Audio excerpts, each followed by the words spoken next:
بسم اللہ الرحمن الرحیم۔ زکوٰۃ ادا کرنے کی صورتیں۔ زکوٰۃ ادا کرنے کی ایک صورت یہ بھی ہے کہ کسی مستحق طالب علم کی پڑھائی کا خرچہ اٹھایا جائے، اس کی ماہانہ فیس زکوٰۃ کی مد میں سے بھری جائے۔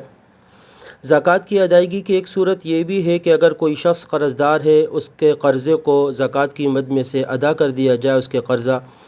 نمبر 3، زکوٰۃ کی ادائیگی کی صورت یہ بھی ہے کہ اگر کوئی مریض ہے، بیمار ہے، اس کے علاج کا خرچہ ہے، دوائی وغیرہ چاہیے، اس کو زکوٰۃ کی مد میں سے ادا کر دیا جائے۔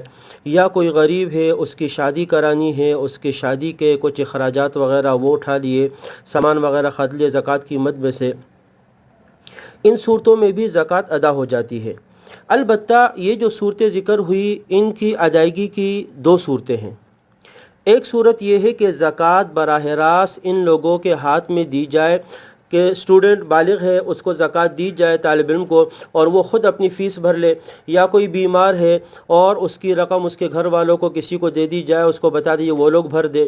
یا مثال کے طور پر کوئی قرض دار ہے، اس نے کہا مجھ پر قرضہ ہے، اس کو رقم دے دی کہ آپ اپنا قرضہ ادا کر لے، یا شادی والے کو دے دی۔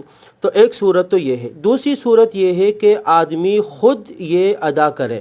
مثال کے طور پر کوئی پڑھ رہا ہے اور ایک شخص چاہتا ہے کہ جی اس کے جو اخراجات ہیں تعلیمی، وہ زکوٰۃ کی مد میں سے ادا ہوتے رہے، وہ مستحق بھی ہے، بالغ بھی ہے، تو اس کے علم میں لے آئے کہ اس سے بتا دے کہ جی آپ کی زکوٰۃ، آپ کی جو ماہانہ فیس ہے وہ ہم بھرتے رہیں گے۔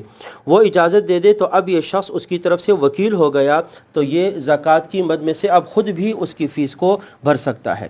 یا مثال کے طور پر کوئی مریض ہے اور وہ زکوٰۃ کا مستحق ہے، بالغ ہے، اس کے پاس جا کے اس کو بتا دے کہ جی آپ کے جو بھی اخراجات ہیں تو وہ ہم وہ کر دیں گے، اور وہ اجازت دے دے، تو اب یہ شخص جو ہے اس کا وکیل بھی ہو گیا۔ اب یہ اگر خود بھی دوائی خرید لے یا مثال کے طور پر فیس وغیرہ اس کی ڈاکٹر کی یہ چیزیں بھر دیں، تو اس کی طرف سے وکیل ہے، تو یہ زکوٰۃ کی مد میں سے بھی ادا ہو جائیں گے۔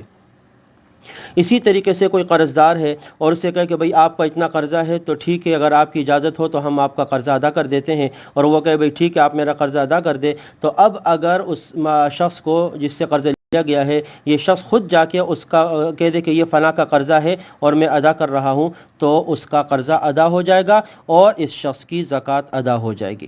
تو دونوں صورتیں ہیں، اس کو ہاتھ میں رقم دے دی جائے، اس سے بھی زکوٰۃ ادا ہو جاتی ہے، اور اگر اس سے اجازت لے لی جائے اور اجازت کے بعد جو صاحب مال ہے وہ خود اپنی زکوٰۃ کو اس کی طرف سے ادا کرے گا، تو بطور وکیل کے یہ بھی ادا کر سکتا ہے، زکوٰۃ ادا ہو جائے گی۔ وآخر دعوانا ان الحمد للہ رب العالمین۔